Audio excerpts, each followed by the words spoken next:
Bonjour Cyril et bienvenue dans notre chaîne YouTube. Vous nous avez contacté et on vous a contacté en même temps. On s'est rencontrés dans le contact pour témoigner du drame qui vous arrive. Alors le mieux c'est de vous donner la parole parce que personne mieux que vous ne sait ce que vous vivez. Je vous écoute, témoignez. Je vous remercie. Je vous remercie. Donc effectivement, là, depuis 2 ans, je suis empêtré dans les problèmes avec ma maison sur Toulon, Alors votre maison, puisque j'ai eu une... il faut préciser, je m'excuse, hein, je vais vous interrompre de temps en temps, il faut préciser que votre maison a été complètement squattée et complètement détruite, ravagée, anéantie, c'est ça? Tout à fait. Donc tout a commencé avec une locataire, un couple de locataires qui m'ont loué la maison avec 2 enfants, qui se sont séparés entre 2015 et 2017. Et en 2017, un organisme de tutelle, l'UDAF du Var, me contacte pour reprendre le relais et qui m'oblige à refaire un bail au nom de madame. Sinon, il ne me payerait plus le loyer et ne régulariserait pas les impayés. Et en fait, ils n'ont jamais régularisé les impayés. Ils ont repris effectivement le paiement des loyers, sauf qu'ils ont laissé au fur et à mesure du temps la locataire me détruire ma maison. Donc attendez, pour nos amis qui nous écoutent, si je comprends bien, c'est par le truchement de l'UDAF que vous avez été amené à relouer votre maison. C'est bien cela? Oui, uniquement au nom de madame, pour la mère en mère Voilà, isolée, voilà. puisqu'à ce moment-là, j'avais appris qu'il y avait plus d'enfants qu'au départ. Je n'avais pas vraiment exactement le nombre. Mais ce qui est sûr, c'est qu'en 2020, on lui a retiré ses enfants. Pour ceux qui étaient en tout cas mineurs. Elle en a eu un 7e en 2021. On lui a restitué la garde des enfants alors que la maison était déjà bien abîmée. Et la mairie a obligé l'UDAF du Var à la faire partir. La mairie avait même payé des relogements pour qu'elle puisse aller à certains endroits. Elle n'y allait pas. Donc pendant 6 mois, un mobil-home dans un camping a été payée, elle n'y est pas allée. Des chambres d'hôtel aussi lui ont été payées, elle n'y est pas allée, elle est restée dans la maison. Et ça a duré quasiment 1 an. Et il y a 1 an, elle a été enfin relogée sans qu'on me prévienne. La maison a été squattée directement. De toute façon, dans la maison, il n'y avait plus de portes, plus de fenêtres. Donc les squatteurs ont pu rentrer très facilement. Et depuis, il y a eu énormément d'incendies dans ma maison. Et alors c'est là, si je comprends bien votre pénible histoire, que vous avez demandé à votre compagnie d'assurance d'intervenir pour couvrir l'ensemble des risques qui pourraient relever de la garantie de la police d'assurance. C'est bien ça? Tout à fait. Puisqu'à l'heure actuelle, je suis toujours assuré, je suis couvert contre tout ce qui m'est arrivé, incendie, détérioration, vandalisme, vol. Donc Il n'y a plus rien dans la maison. ça fait combien de temps que votre bien ne vous rapporte plus rien? 2 ans. 2 ans. Et est-ce que vous avez engagé une action en justice contre la compagnie d'assurance? Alors, je voulais juste préciser que l'UDAF du Var donc, a Oui. stoppé les loyers fin 2021. Ah oui, d'accord. Voilà, c'est pour ça que même avant même que la maison soit squattée, je n'avais plus du tout de loyer qui rentrait. Et c'est pour ça que depuis 2 ans, je suis vraiment j'ai de gros problèmes financiers, de gros problèmes tout court en fait.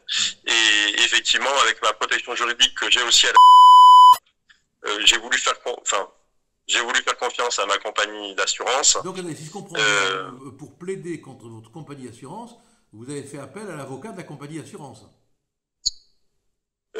Alors c'est un peu plus complexe que ça, c'est qu'au début je ne voulais pas attaquer mon assurance.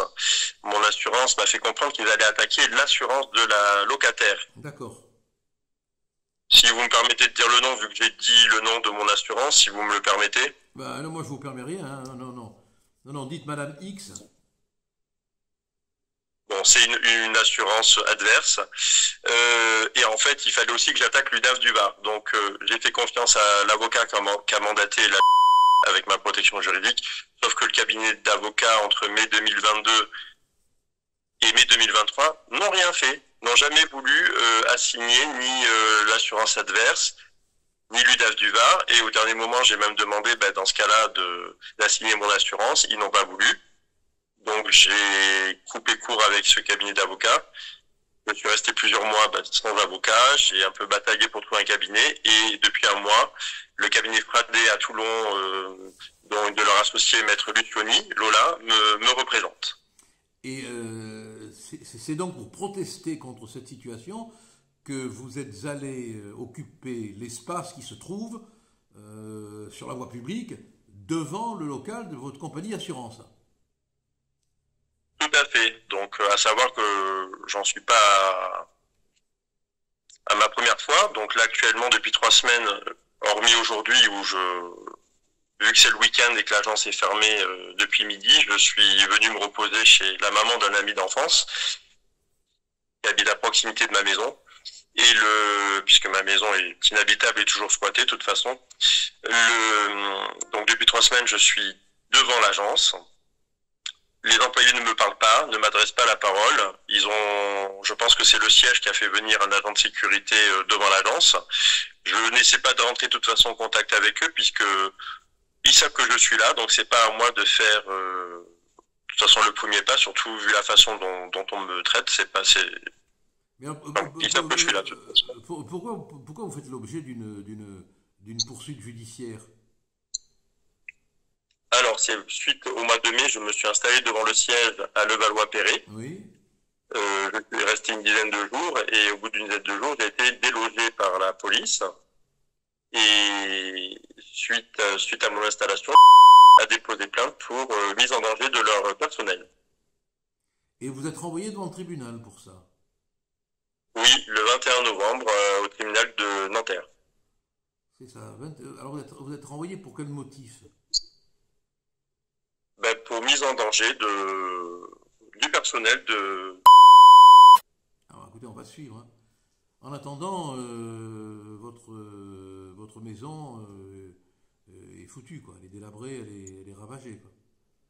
Et Oui, je me suis permis de vous joindre. Oui, on a les photos, on les montrera du reste. Bon, qu'est-ce que je vous dis? On va suivre ça, on sera là le 21 novembre pour voir comment le procès va bien évidemment se passer. Hein. Vous savez qu'on est là, hein, bon courage. Hein, on ne laisse pas tomber les citoyens qui sont dans la misère, voilà, dans l'ennui. Hein. En tout cas, merci d'avoir apporté votre témoignage et gardé le moral. Hein. Je vous remercie beaucoup et je vous remercie d'avoir pris contact avec moi. Et si je peux préciser aussi, donc il y a 15 jours, j'ai fait un passage à l'émission Touche pas à mon poste. Oui, oui. Donc je remercie Cyril Hanouna de m'avoir invité à son émission. Et dernièrement, une équipe de Julien Courbet. Heureusement qu'il est là. Hein.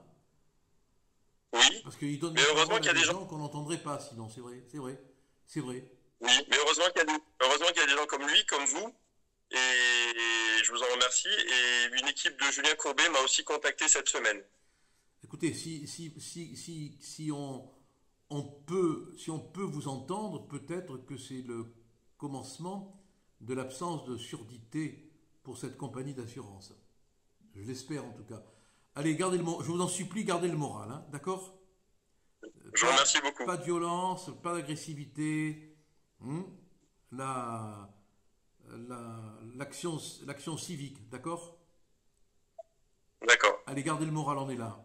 À bientôt, hein. Je vous remercie. À bientôt. Bon week-end. Au revoir.